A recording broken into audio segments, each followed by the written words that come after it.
We consider South Africa to be a very important leader in the world, and we share a lot of common history, long struggle against colonialism. Hubungan strategis antara Indonesia dan Afrika Selatan kini memasuki babak baru yang menegaskan posisi Indonesia sebagai kekuatan industri pertahanan yang kian disegani di tingkat global.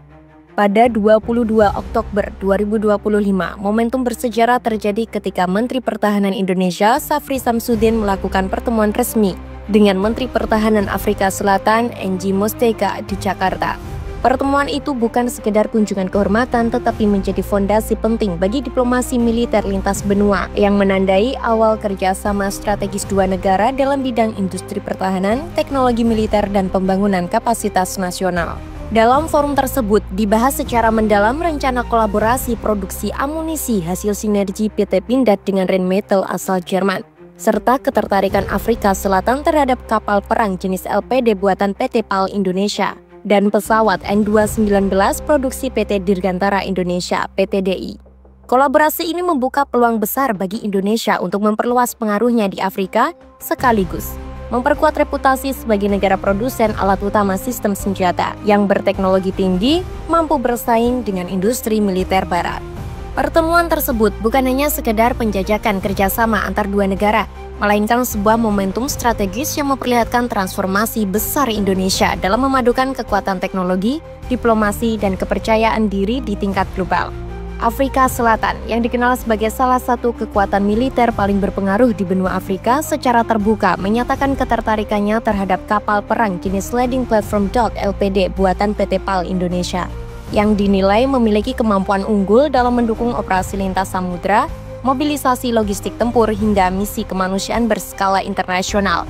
Keberhasilan LPD produksi dalam negeri ini bukanlah klaim kosong, sebab kapal tersebut telah terbukti beroperasi dengan sangat baik di jajaran TNI Angkatan Laut dalam berbagai misi penting, mulai dari pengiriman bantuan ke wilayah bencana, latihan gabungan multinasional, hingga operasi kemanusiaan internasional di kawasan Indo-Pasifik. Dengan reputasi itu, LPD buatan anak bangsa kini bukan sekedar produk industri pertahanan, tetapi menjadi simbol konkret dari kemajuan maritim Indonesia. Sebuah bukti bahwa negeri ini telah bertransformasi dari sekedar konsumen teknologi militer menjadi produsen sekaligus eksportir kekuatan pertahanan yang diakui oleh dunia. Pesawat N219 buatan PT Dirgantara Indonesia (PTDI) juga berhasil mencuri perhatian serius dari pemerintah dan militer Afrika Selatan. Dengan desain yang mampu lepas landas dan mendarat di landasan pendek, short take-off and landing, serta beroperasi di permukaan yang tidak beraspal, pesawat ini dianggap sangat ideal untuk kondisi geografis Afrika yang luas, terpencil, dan memiliki banyak wilayah pegunungan maupun gurun. Kapasitas angkutannya yang fleksibel, baik untuk penumpang, kargo, evakuasi medis, maupun misi militer ringan, menjadikan N219 solusi efektif dan ekonomis bagi kebutuhan pertahanan serta kemanusiaan di Afrika Selatan. Indonesia secara rasmi sekarang ini telah memiliki sebuah pesawat buatan lokal yang dinamakan sebagai N219 Nurtanio. Pada tahun 2020, pesawat N219 Nurtanio ini telah melepasi proses certification daripada Otoriti Penerbangan. Pesawat N219 ini yang mana diperbuat daripada logam dan dirancang untuk mengangkut penumpang dan juga kargo. Pesawat ini juga dicukup untuk kapasiti 19 penumpang dan juga 2 mesin turboprop.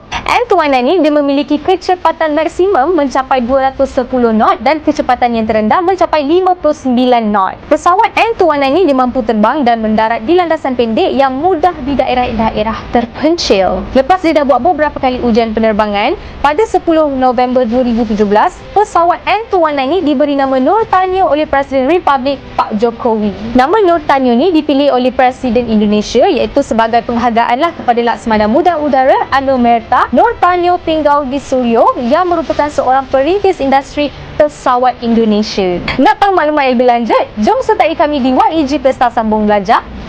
#jangan salah pilih bidang di Aviation Career Malaysia dengan menekan link di bio kami.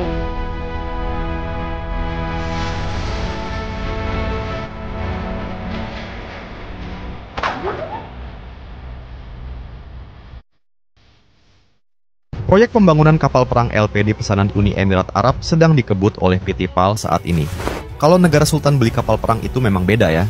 Lihat-lihat sebentar langsung pesan, nggak pakai bertele-tele langsung dibayar. Bahkan kapal LPD pesanan mereka yang bernama Al-Mariah ini lebih besar dari pesanan Filipina dulu. Kalau Filipina kan udah jelas, dari dulu memang udah beli kapal dari Indonesia yang sekarang digunakan angkatan laut mereka. Bahkan tak lama setelah kapalnya tiba di Filipina, mereka langsung pesan 2 unit lagi setelah itu. Bentar lagi udah mau selesai juga. Kalau Uni Emirat Arab, Filipina, the best lah. Nggak kayak negara tetangga sebelah kita itu. Udah bolak-balik datang ke Indonesia, berkunjung ke PT PAL sama PT Pindad, tapi sampai sekarang belum melakukan pemesanan sama sekali. Ya, kalian tahulah itu siapa ya. Saya nggak bilang Malaysia loh ya. We consider South Africa to be a very important leader in the world, and we share a lot of common history, long struggle against colonialism, fighting for freedom. We admire the strengths, the idealism, and the courage of the struggle of the South Africans fighting against injustice and apartheid. Therefore, this visit, I think, is an important milestone in our relationship. We had a good discussion. Dalam konteks geopolitik dan industri, LPD buatan PT PAL dan pesawat N219 karya PT Dirgantara Indonesia akan mulai berdiri sejajar dengan produk-produk unggulan dari Eropa, Korea Selatan hingga Amerika Serikat.